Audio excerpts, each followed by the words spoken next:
pace, and then after we are concluded with that, and hopefully his presentation will answer a lot of questions that have come up to staff over the last couple of weeks since the application has been made live.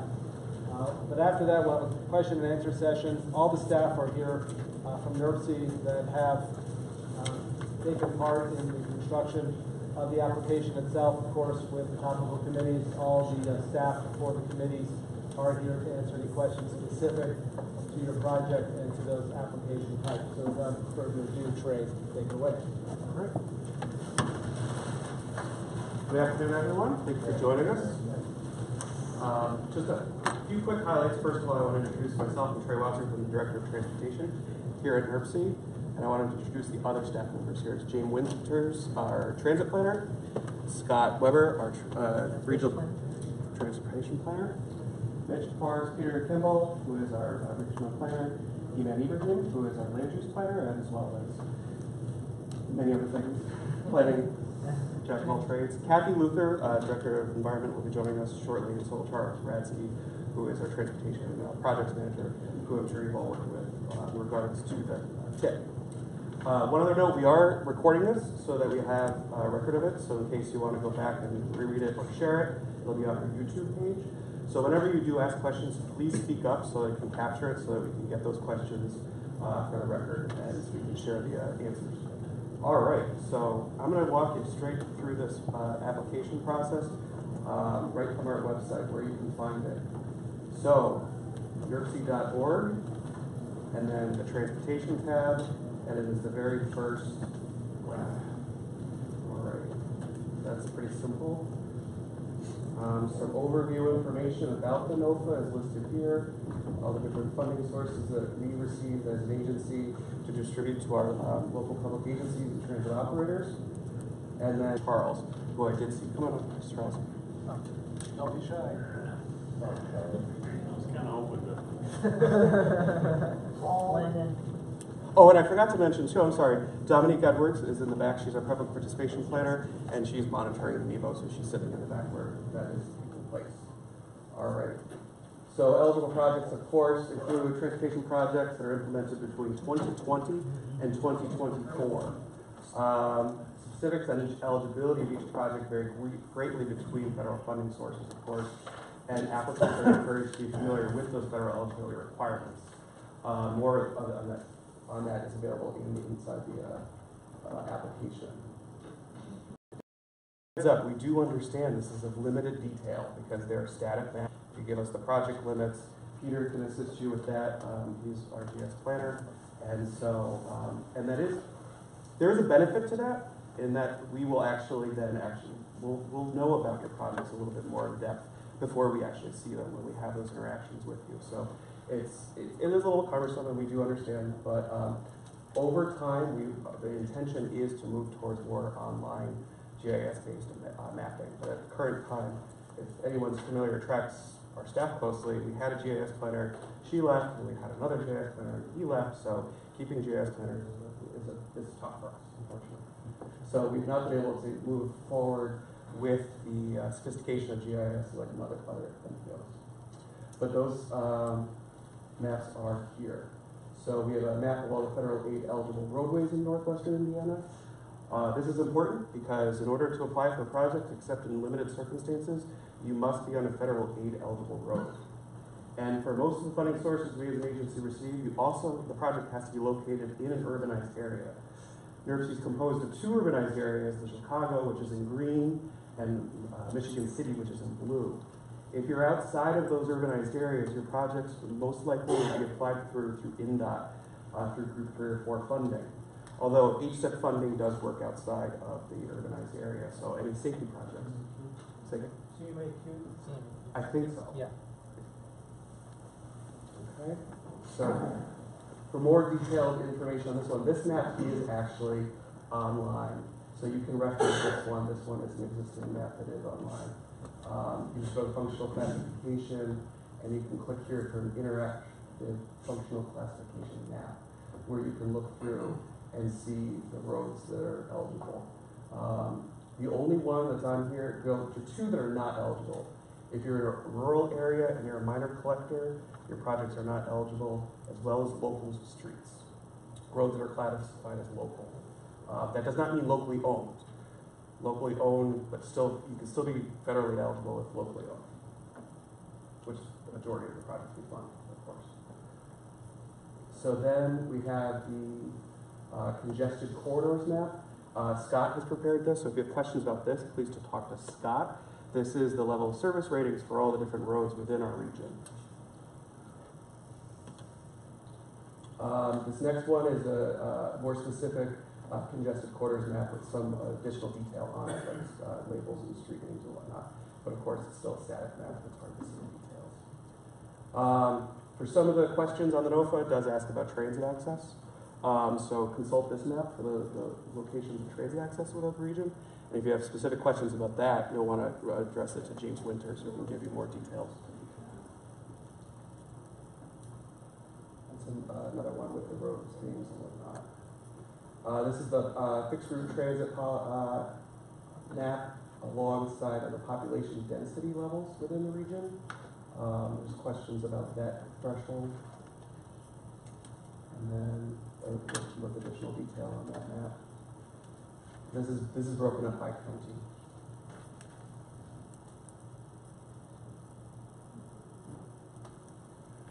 Okay, so that is the first set of maps. All right, the second set of maps. If anyone works with Mitch, you will know the Priority Trails corridor maps. Possible greenway corridors within the region. These come from the Greenways Blueways 2020 plan. This next one is the most recent update of severe crash locations throughout the region. This, of course, you'll need assistance from Peter Kimball, who can provide you with more detailed information on specific locations. And the methodology when you get questions on that as well. All right, so this is an important distinction. There are several environmental justice area maps. This is the one that's being used for scoring.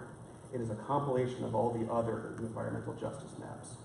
So, but we did want to provide that additional detail about all the different EJ criteria that we are examining throughout the region. So that is the compilation map that's used for scoring, but we have one for minorities within the region, low-income individuals, seniors, individuals with disabilities, veterans, a lot of veterans in the region, no vehicle households, and individuals with limited proficiency in English. And then I think this is close to last, but some questions asked about main centers and the Creating Livable Centers program. This is an initiative started a couple years ago by UAM and Gabrielle. And this is a location of all the different main centers throughout the region that have been established through that process. And then finally, the employment density within the region, where the most jobs are throughout the region, and EMAN assisted in this. One important note, if you do have questions about any of the maps or anything in the NOFAs that reference EMAN, she's going on vacation for a little while. So while she's on vacation, please contact Peter Kimball. His contact information is throughout this as well. But in case you do end up emailing her and she's still out or out of office, we'll direct you to Peter.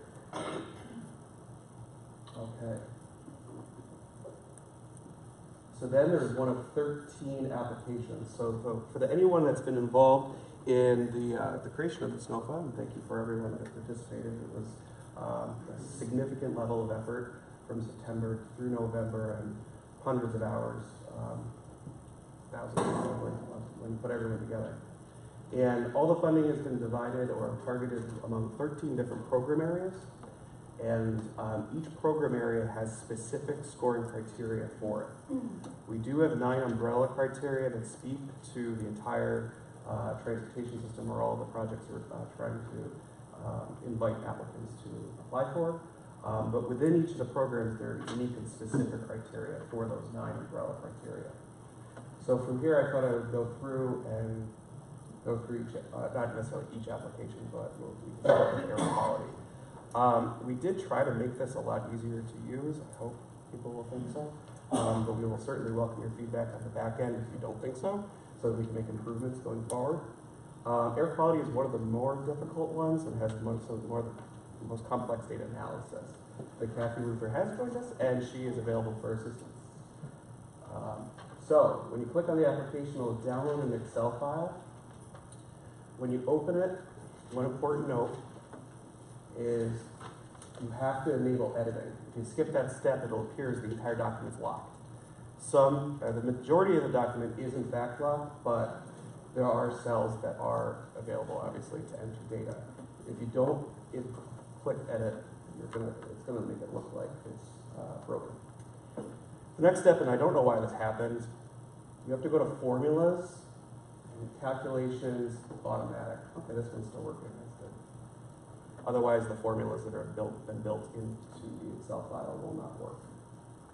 So on the first tab, start here, there's some overview information, and then I would recommend following each tab to get the information you need in order to prepare your application. So we'll go through each tab. At the end of each tab, I'll ask you any questions. So this is just a summary of the process that we went through to develop the NOFA.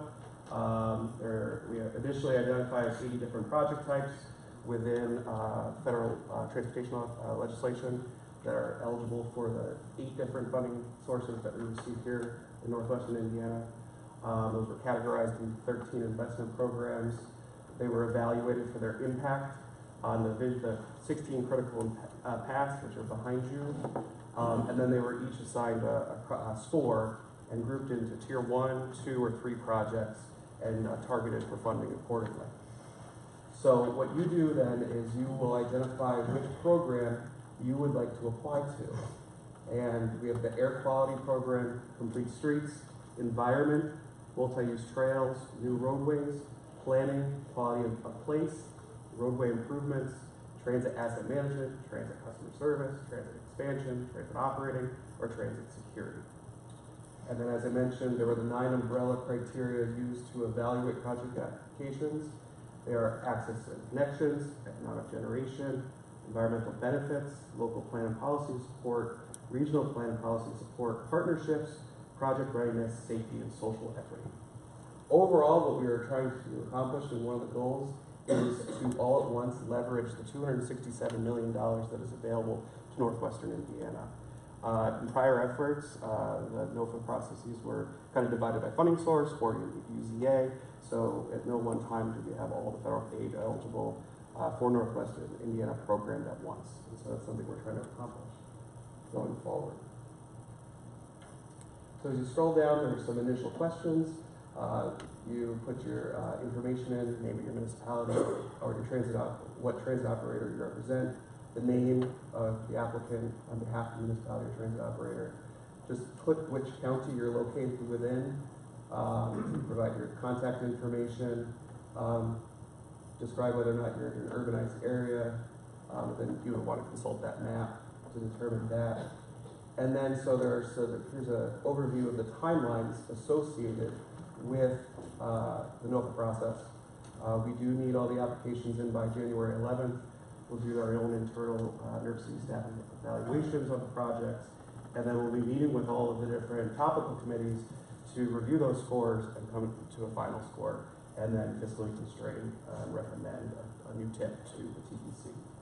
That tip is due to INDOT on February 15th.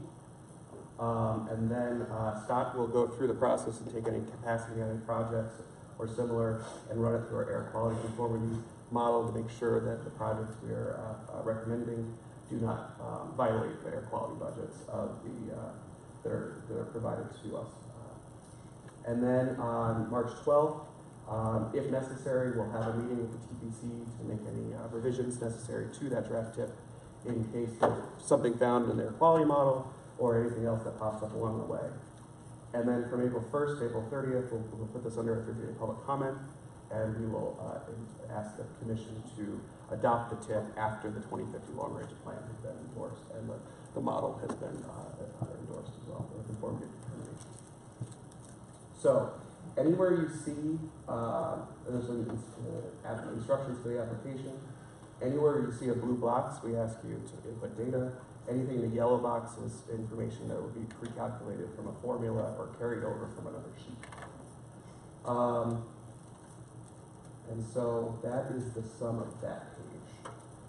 Or that tab. Does anybody have any questions? Okay. So the next tab are different programming rules.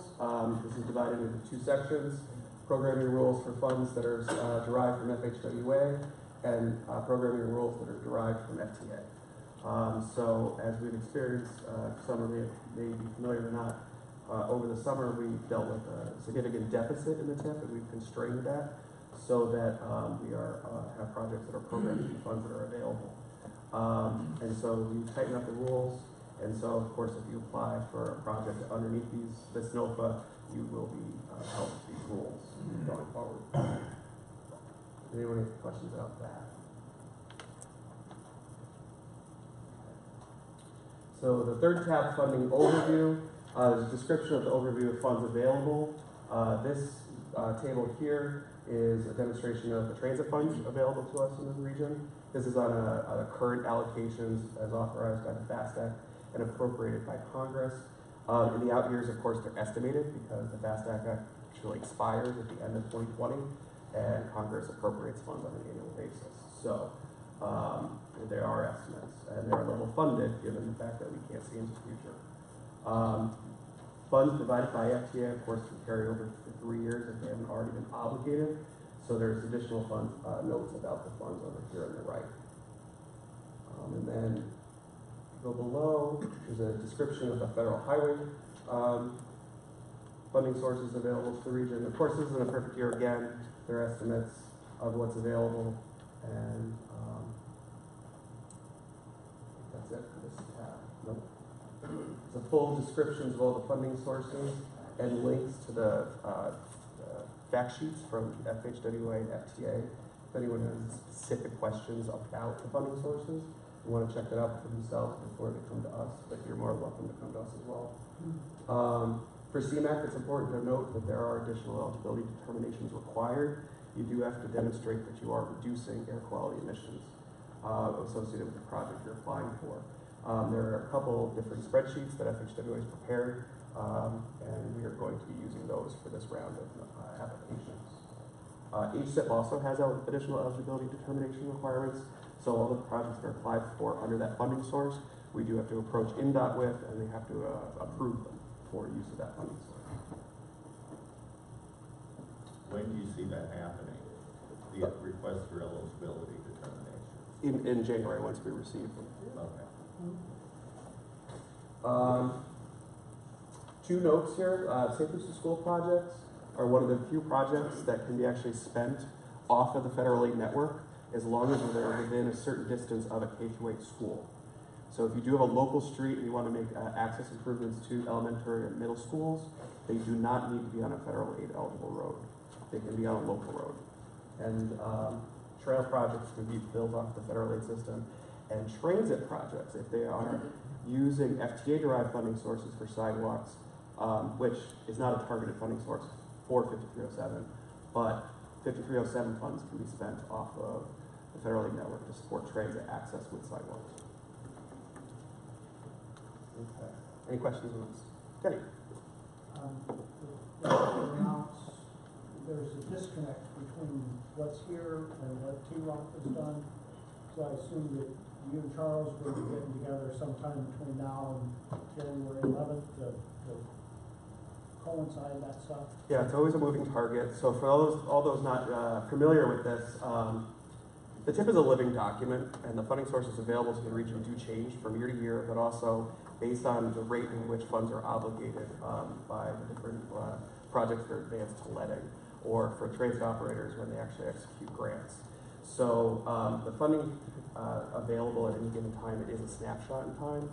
And so if there is a project that unfortunately can't make a letting year date for this year, it will open up funding to be available this year, or the situation exists where that same thing happens in an out year of the TIP. So yes, it's that at the time this was created, it was our best estimate of what is in fact available. So your funding amounts don't change. Yeah, you just go on with best guess, I guess. Best guess, and the fact that the federal transportation authorization does expire in 2020, which is the first year of this TIP, we didn't feel as though it was appropriate to estimate any increase in funding.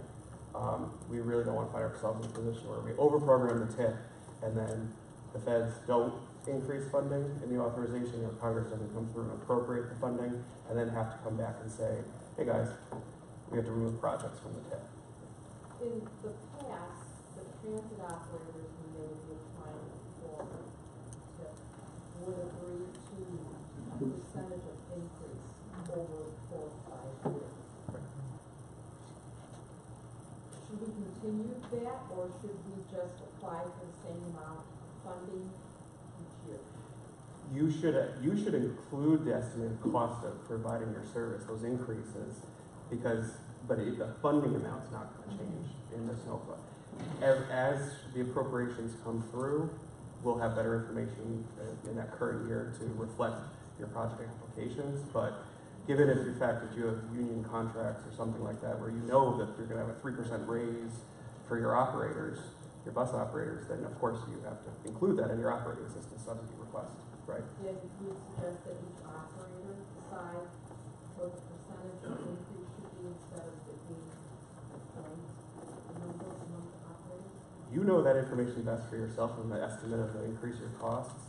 But towards the back end of the TIP, obviously there might be a bit of a crunch, given the fact that over 5 years the cost will increase, but we're not estimating to see an increase of funding at this moment.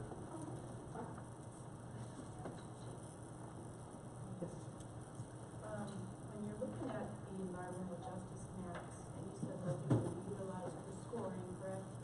So my question is, will the different categories carry different weights for scoring? In some instances, yes. So the question was, will the environmental justice criteria carry different weights among different programs? And the answer is yes. There is more consistency among the different applications for some of the criteria, but in some instances, some projects benefit different communities more than others, so the weight is increased. So should we assume then that if a project falls within more than one environmental justice high density area, it'll score higher than the project per se in, one that would only qualify for like 2 of those? The answer is no. So let me find the map. So this is a good question. Thank you very much. So this is why we're going to reference this top map, because this already incorporates all those different criteria. This is, these areas are flagged for 5 of them. Scott will describe it. So when we went through all the underlying maps that went into this final map, this is the final result. This is categorized into the dark purple, which is a significant EJ area, and the light purple, which is moderate. And the distinction here is that a significant EJ area was flagged for either 6 or 7 of the 7 flags, and moderate was flagged for 4 or 5. And so, for the purposes of most project types that you'd be applying for, you're not going to get more points for being in a significant versus a moderate, but it has to be in the these are what's used for scoring, the purple areas. Thank you. I can just add something to that. Also, most of the EJ area, it's within the urbanized area and within like the high density area. So we receive scores in other criteria. So usually it's overlapping.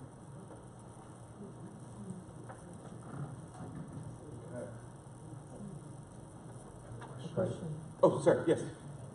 If you have better crash data, can you use that in lieu of using the map? I don't know. We didn't talk about that on a case-by-case basis, I think. Peter, do you want to describe the methodology used for the crash data? Yeah, so basically I found a methodology that was used by another NPO. It takes each crash and it's on a severity index, so property damage only was worth 1 point. Injury was 6 points, and then if it was death, it was 12 points, and so that's already factored into that map as it was. But for the time being, like all the records that we get from the states aren't, how they're not accurately mapped, so to say, so not every single one has been adjusted, but the ones that were obviously like this happened to Belleville was not Lake Michigan. That's been adjusted, so. So if you have better local data, then we'd be happy to put that through that Yeah. same formula to get an indication on where it fits in the regionally. Yeah. That comes from the state police crash data. Yeah, from Eric's. Okay, so what you're saying is the communities don't need to go in and search their own records? No, they don't. If they don't have the time or resources. Has it not pre-cleared that Yeah, we could put it on. methodology? Yeah, Okay. I believe so. Yes. Wouldn't under HSIP category though, there be need for the benefit cost ratio, which would require every report to be reviewed through the application process within a 3-year period of time? So that would be over and above the general application. If you go HSIP, you'll be looking at the individual crash report data for that given location. Okay. So Denny's Chickens Head, I think Mike goes through, that's how I think we all would understand it, correct? Okay. Thank you. I was getting ahead on your form in the roadway where safety is an issue. You mentioned HCF and CMAC, and maybe I'm getting ahead of myself, I'll wait. I guess that's where that question comes in.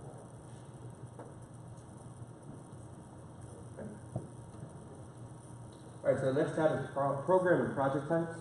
So here you'll find a description of the critical paths, which include the 4 visions for the 2050 long-range plan, as well as the 4 planning areas that we are focusing on. So of course, for those that have not been following the process, we've built a matrix of 16 critical paths to achieve those visions. And so each of those 16 critical paths were used to evaluate project types' impact on the overall vision statement for the region.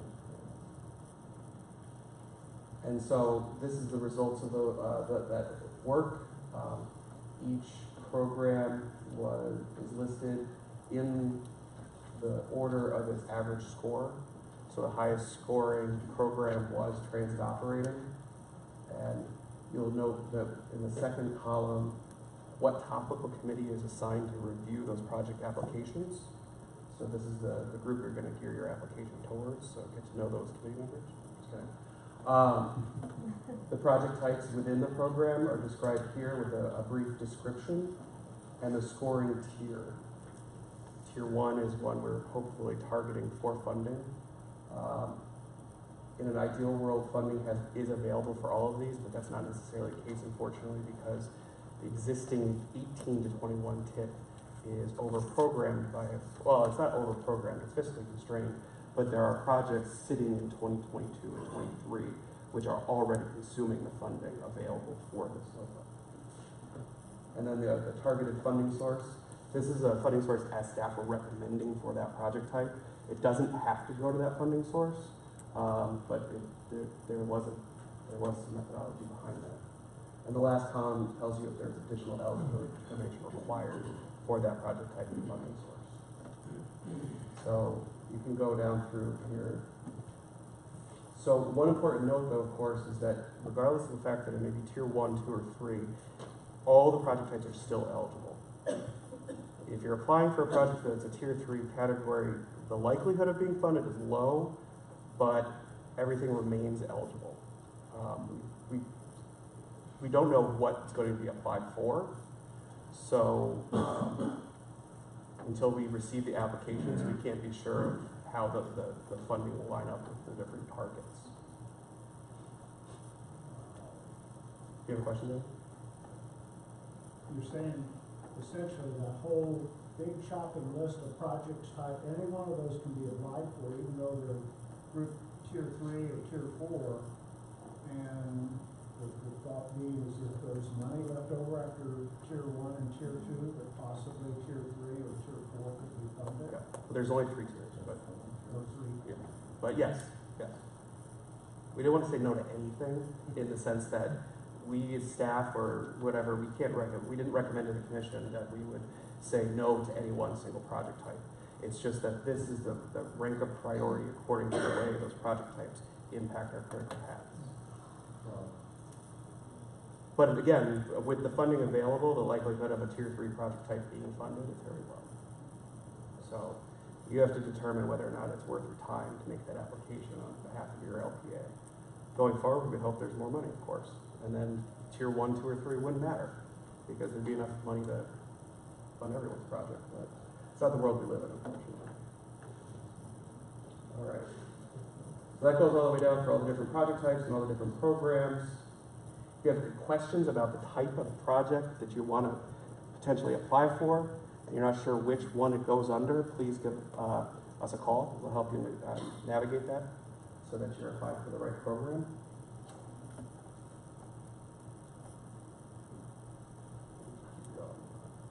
All right, so on this page, which I'm sure has raised everyone's interest, is the amount of funding available per program and project type.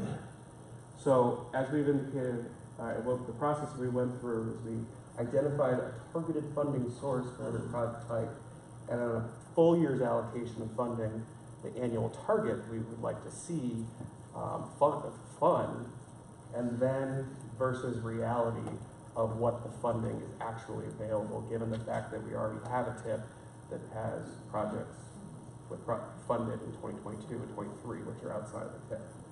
So UCA's combined. No, this is not both UCA's combined. This is Lake and Porter.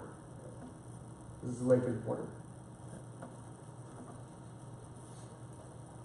So as you note, in many instances, the CMAQ is already, for air quality, is already utilized through 2021. For complete streets, for example, transportation projects for ADA compliance with universal design, it's already been utilized. STBG is fully programmed for the entire TIP in most instances, unfortunately, because of the way the existing TIP has rolled into this next NOFA.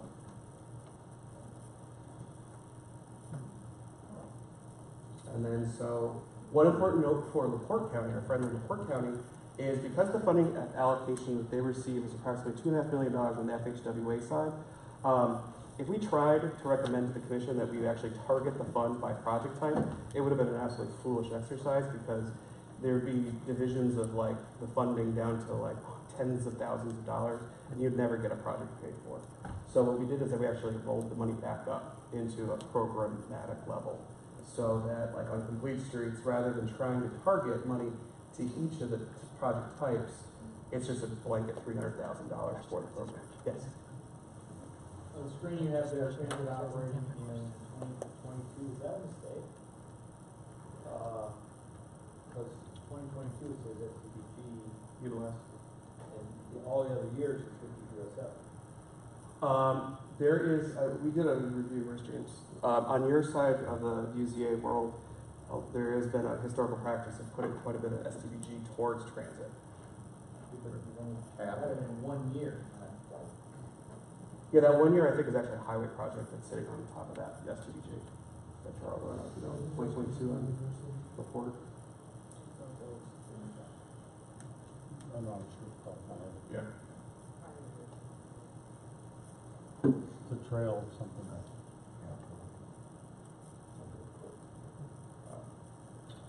Any questions? Okay. And then to the application, the fun part. All right. So hopefully this works and you didn't break anything. All right. So this information, the name of the municipality and the name of the applicant should carry over.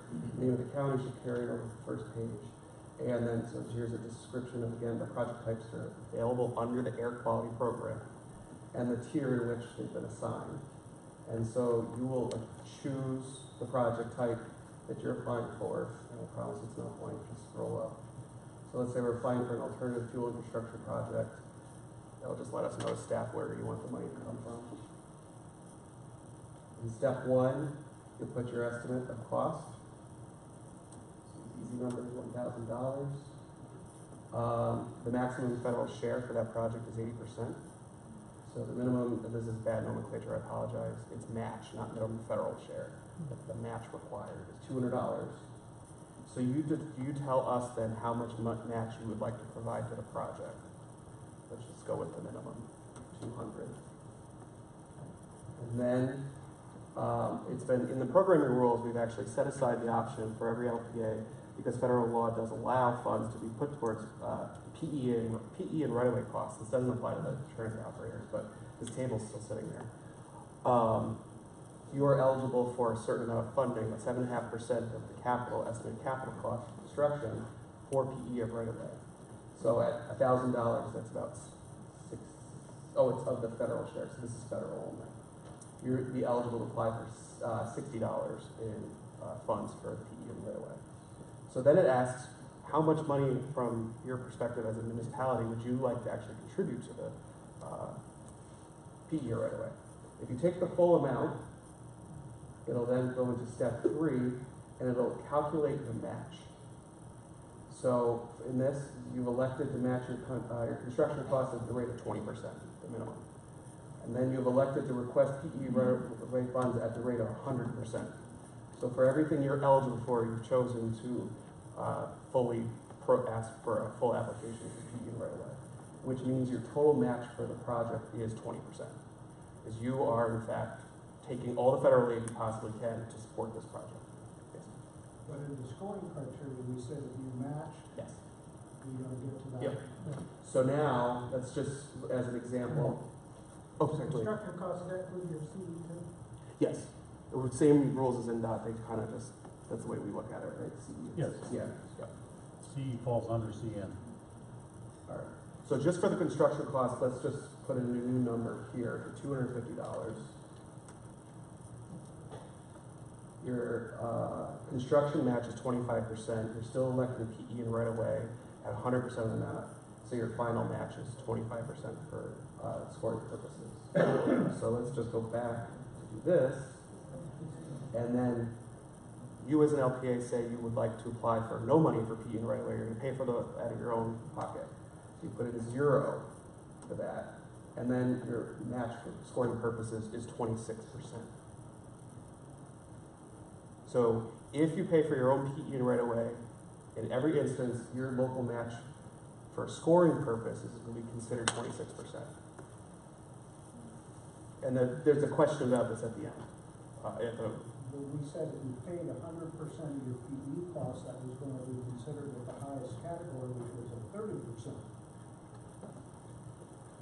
Okay. You did that in all of the criteria. That's not what I remember, but okay. We could check that. Right.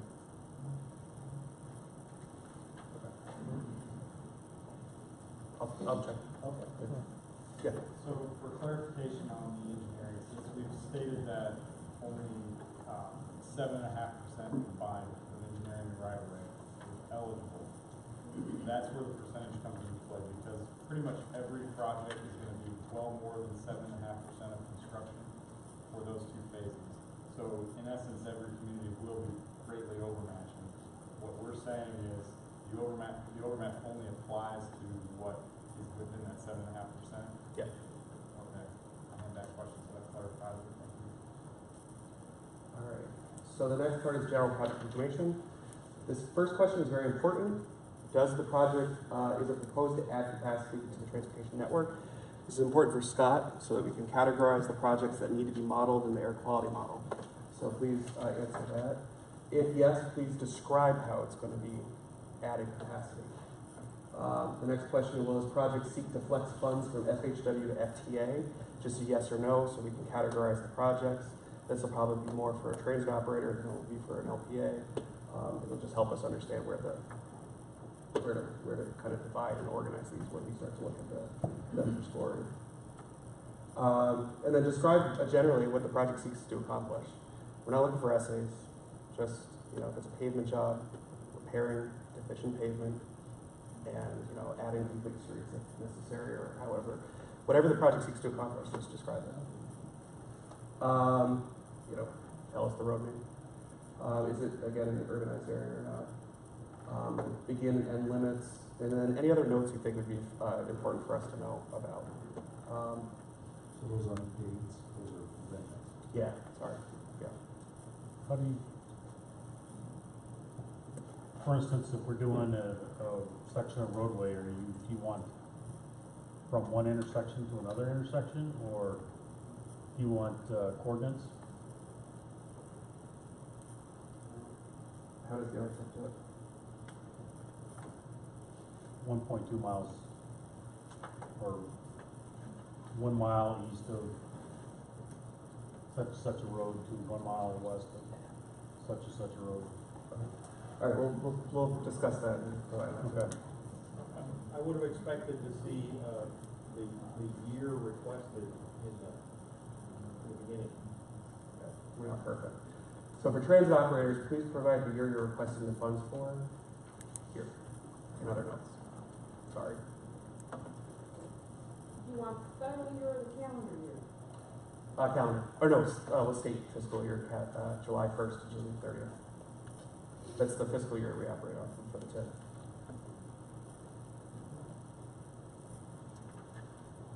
All right, so then it gets into questions. And they are presented by umbrella criteria. So for the first one is access and connections. So what we've done is brought the scoring criteria that everyone worked on at the top of the committees and brought them straight into the NOFA and make it abundantly clear what we're asking about so that the scoring is as transparent as possible. So in the blue boxes, please describe your answer and then give yourself a self-score. And the scoring is available here. So if you meet this first criteria, you're eligible for 10 points. And I'll give you an idea of how your application stands up so that it's not a surprise when we do our evaluation. And we can note and find the differences if there are any so that we can have a more targeted conversation when we actually bring everyone back together at the top of the committees. So at this point, I don't know how in depth you want to go because there's 13 of these and there's anywhere from 15 to 19 questions each. So you guys tell me where you want to go. How complicated is the emissions stuff? FHW has greatly simplified it with the 5 tools. Is it a standalone spreadsheet or is it built in there? No, it's a standalone spreadsheet that you do have to achieve from the FHW website. I actually had these grand ambitions to incorporate it in the spreadsheet, but it isn't like, well, is it proprietary as Excel can be? That spreadsheet is pretty built for FHWA purposes, so there's no way I was going to port it into here. You want to click through and show? You want to click through and show them? I'm glad they finally gave us something. We had a link there. You were just at the link. Now go down. Oh, to the spreadsheets, yeah. Let me go here. So these are locked, but there are these cells where there are links are unlocked so that you can actually copy and paste the. They are not live links. You're right. No, unfortunately, that cell is stupid. What kind of data do we need to calculate?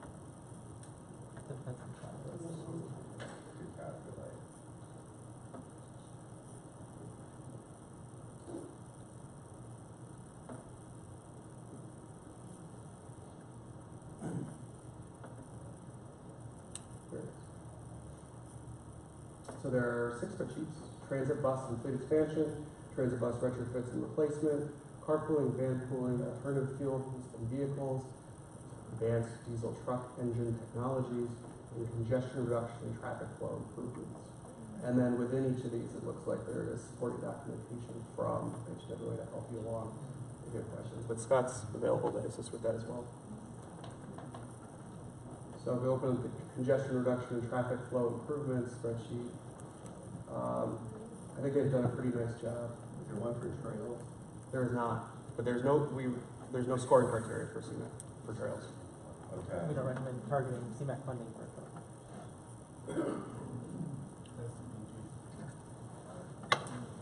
So it's a pretty, again, enable editing.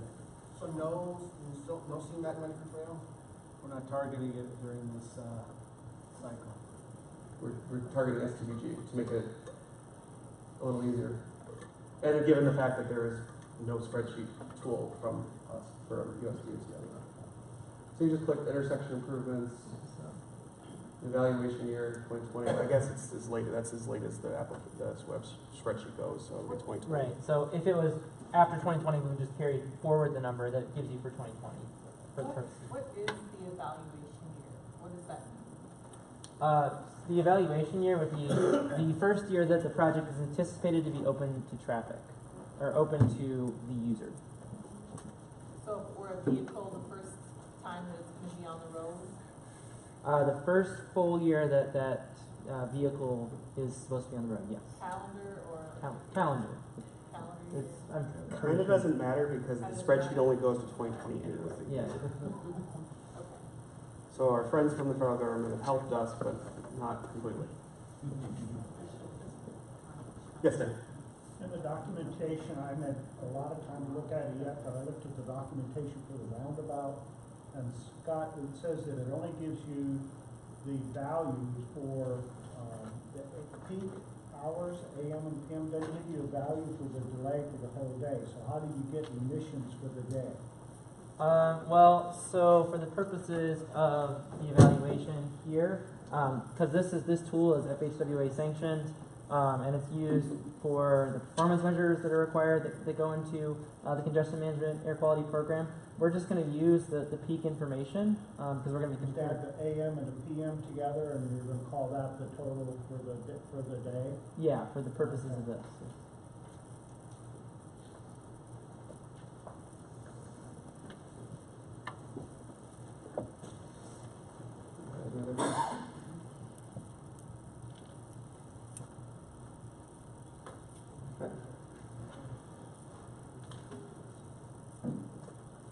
Thank you.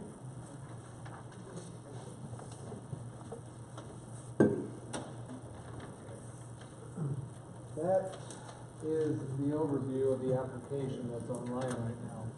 And as Trey had mentioned, we can go through each one of them, but what's important here to realize is, again, we have 13 programs in all, and they all have their own specific type of application.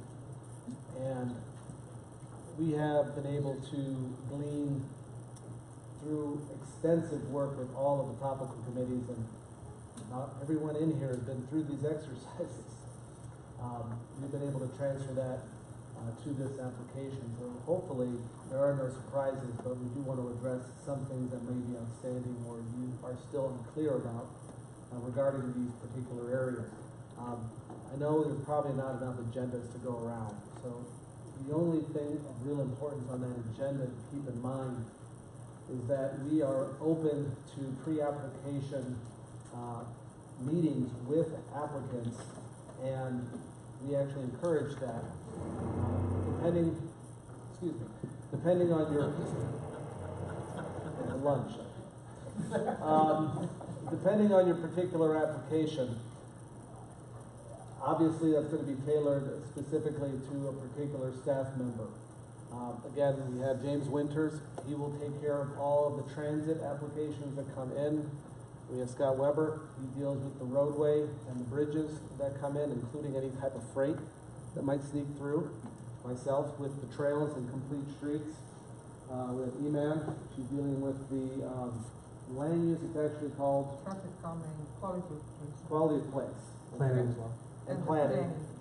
Kathy, and there she is, she and Joe Exel are more than happy to sit down with you in detail regarding the environmental projects.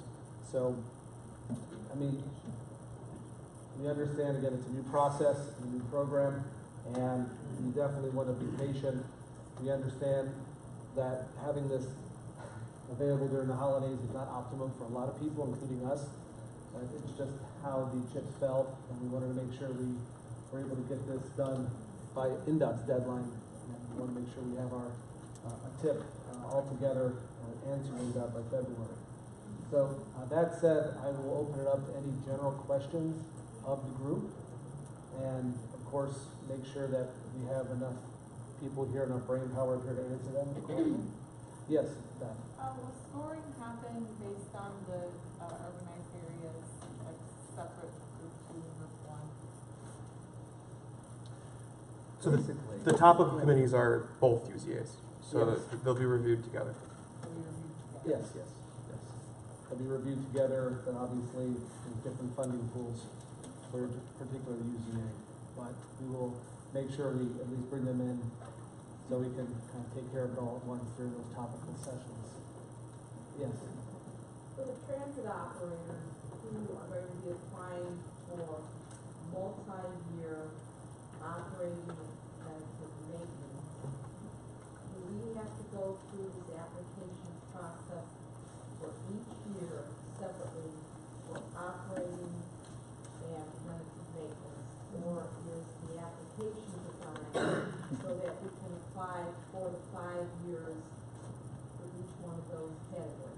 Unfortunately, the way it is set up is that you will have to submit one application per year per program. So 1 year for 2020 operating assistance, 21, 22, 23, and 24.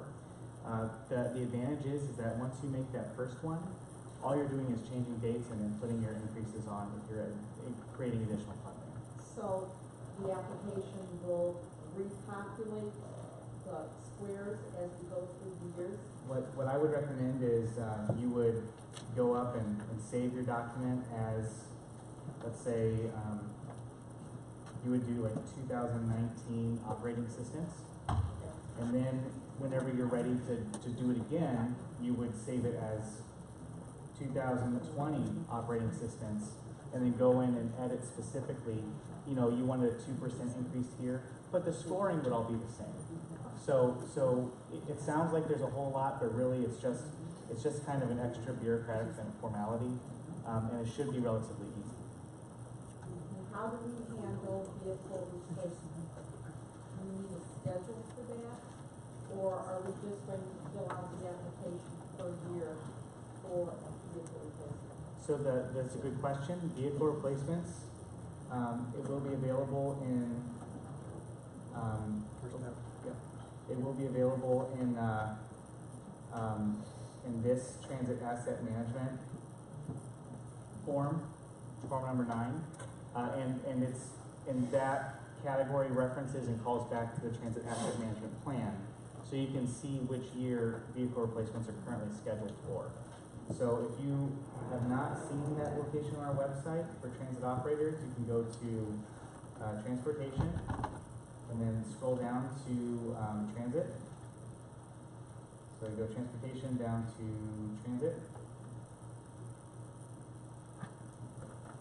And if you are a subrecipient, you can look at this, scroll a little bit too fast. You can look at this Northwestern Indiana Transit Asset Management Plan for small transit providers. And in here, there is the schedule that you can reference for which.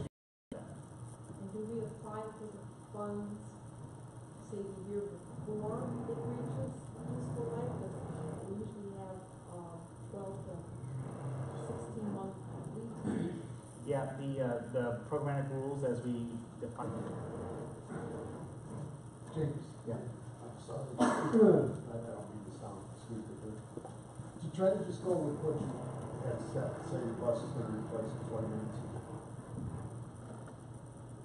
But earlier, Trey, you had mentioned to put years down based on the fiscal cycle you work with in July 1 to. Yeah. So, yeah, I'm lost. Okay, so if it's replaced 2019 or however, how do we know first 6 months, last 6 months, what year am I putting down, what? Am I making sense? yeah, you're looking for the state fiscal year in which the vehicle is going to be meeting the end of its useful life. We want to make sure that that's coming up, and then that's when we write the grant, that next state fiscal year is included in the grant. Does that make sense? So if we usually write grants, so we'll be writing grants in April for June through July 2019 through 2020. In April, when we write those grants, if you submitted a vehicle replacement, we're going to call you to double check that vehicle that you're looking to replace is going to meet the end of its useful life between July 2019 and January 2020. July 2020. July. Yeah, that's what I mean. July 20. I own a calendar somewhere. I got that. But that's what we're looking for, because, and the reason why, just to refresh, in the past, we've moved forward vehicle replacements that had a couple of years until they were eligible to be replaced, and then that funding in the grant becomes at risk for lapsing, and we're just taking extra steps to make sure that doesn't happen. That's all. Okay. So, operating systems, I'm just going to a different category to try to hear. With the way our fiscal cycle works, it's January to December. So if I'm looking at trying to get an operating systems for 2020, I still need, am I putting in there really for 1Q and 2Q 2020? And for 3Q and 4Q are making it 2021 actually, to get the money in 2020? That's a good question. That's something that you, I would advise you to call our financial office, the people who run your grants, because they'll also tell you what funding you have available through what quarter, what year. Because because we have grants that are eligible for so long, they can tell you that your grant funding is going to run out by quarter 2 of 2020, and then you can use that to frame your ask in this document. Does that make sense? Yeah. Yeah. It could also help that your calendar year began several months after the fiscal year, the state fiscal year. So your first disbursement of those funds for 2020, for instance, starts 1/1/2020, and that's already fully in fiscal year. That's our 6 months. That's how we do it, because we use calendar year also. So we just use the calendar year at the beginning of that project's funding. And it pretty much tracks with the federal fiscal year. Last time we talked about operating funds, we were going to make available these amounts for each recipient based on the credit register from last year. I think that's something that we can talk about that offline. But I believe what we're trying to do is suggest what you predict your funding will be and applying for that. There is FTA does produce a cap in operating assistance. That's table 3A. That's worth referencing. So you can just, in order to get that, you can go FTA table 3A and make sure it's for the full apportionment year. But you can, so this is 2018 full apportionment year table. So this would be, when they release the apportionment, they release these tables, and this should about tell you how much funding you're eligible for in operating expenses for a single year. I think every operator should be pretty familiar with this table because FTA is starting to look a little more closely at it, and we haven't paid a lot of attention to it in the past. But that's the best way to get that. And if you want to, again, reach out to the financial staff and see about what your expenditures have been in the last year for certain programs, then you're more likely to do that too. Okay.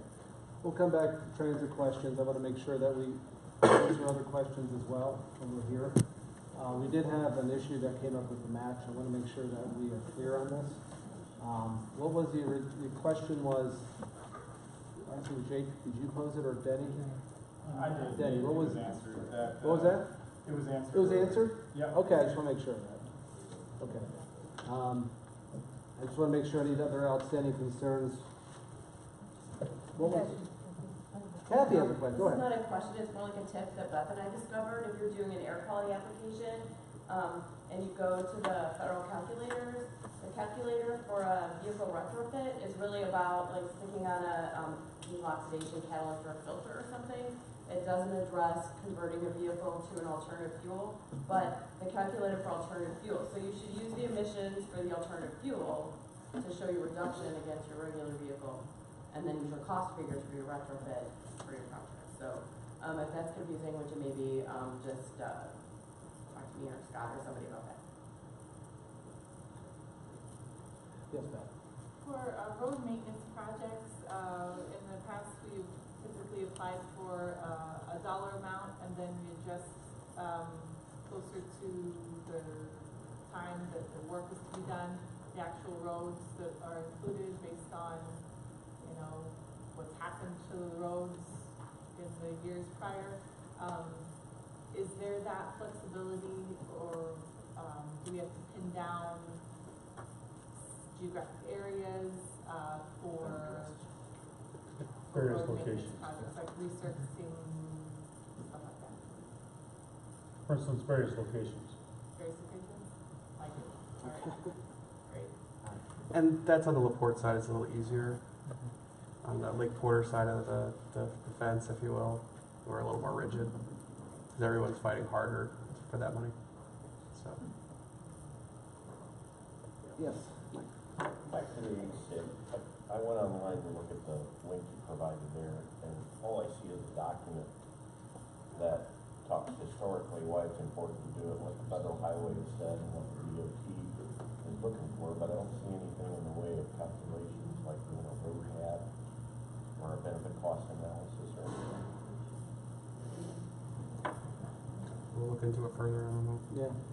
Take a closer look, obviously, into that back. But then that goes back to my original question, if the LPA has a better data source or data set for practice, then obviously that would lend itself to that if historically. I mean, that's what you're talking about there? Yeah, I had to type it in because I can't often, but Okay. the top one is just simply the guy from Federal Highway, but I was trying to keep an NDOT webpage. We'll look, make sure we look into that. Any other questions? I don't mean to cut the transit people off. I mean, you're more than happy to ask any if there's any to be brought before James at this time. Yes, go ahead, Dan. Some questions on the roadway improvement spreadsheet application. If the asset management plan is really truly a plan and not just an inventory where it has multiple years scheduled out, kind of like a capital improvements program, would that be considered local plan support? I would have to think so, yeah. Yes, absolutely. Yeah, definitely. We had discussed in the scoring meeting about a PACER rating of 5 or less. Correct. And it got put in at less than 5. Okay. Will you consider amending that? And the reason for that was that if you start with a 4 and you're not going to get funding anywhere from 3 to 6 years, 3 to 5 years, 6 years if you go for PPP, that pavement's going to continue to deteriorate. Yeah, memory So serves. Jake and I advanced the idea of make it a 5, and then by the time you get to it, hopefully it won't be any worse than it. We'll look into that. On the major employment centers is a red color equal to the 10 point and a yellow color 5. Yeah. For complete streets, for design standards, Mitch, are you referring to this chart that's in the complete streets manual and the stuff that says required, that's what you're saying is standards? Yes. Okay. And finally, have you been able to look at your urban design standards? Because from what I see, You mean that really universal only is design? applicable to bus stops. Universal design. Pardon? You meant universal design, not urban. Yeah, universal standard. Right, and Denny makes a point, especially with the complete streets, that universal design, we are working, and that means myself, on what we are looking for regarding that, which is above and beyond just basic ADA compliance. And so, yes, transit stops come into that quite heavily, but there's other elements as well that we want to make sure we're clear about. So if you have anything else, I'd like to We hear will, back that is from one of you, my, because I don't see it. well, sure, and I'll make sure to have that out as early as this week, and what those standards might be. Thank you. I want to just have a sidebar real quick before there's any other questions, because we're all here about money. And I know if you were at the TPC meeting, I made this announcement, I'll make it here, that the Next Level Trails program is also out for those communities that are interested in the trails. The governor has released $90 million, and the first round is going out starting January 1st to February 15th. I talked at length about this at the TPC. I won't do that now. We did send out a constant contact notice about it yesterday, and there are online workshops, 3 of them until January. That'll get you up to speed about what it is. It's pretty simple. It's state money administered by the DNR, and at 2 levels. You have regional level, you have a local level. So there's a lot of opportunity for communities to really take part in this money. And it's, again, it's state, it's not federal money. Local match can be in kind, can be materials as much as cash match. And then on top of that, too, non-profits are eligible, 501c3s. So I want to make sure you're aware of that program that is kind of running concurrent. They are due on J 11th. Talk to you soon.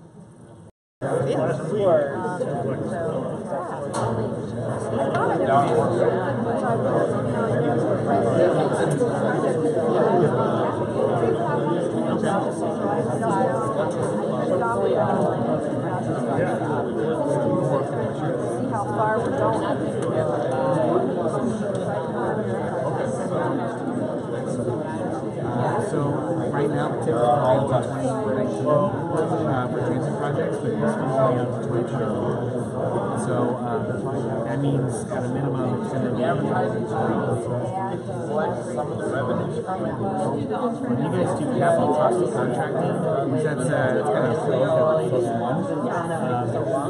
So you want to operating and so typically it's operating or capital cost of contracting.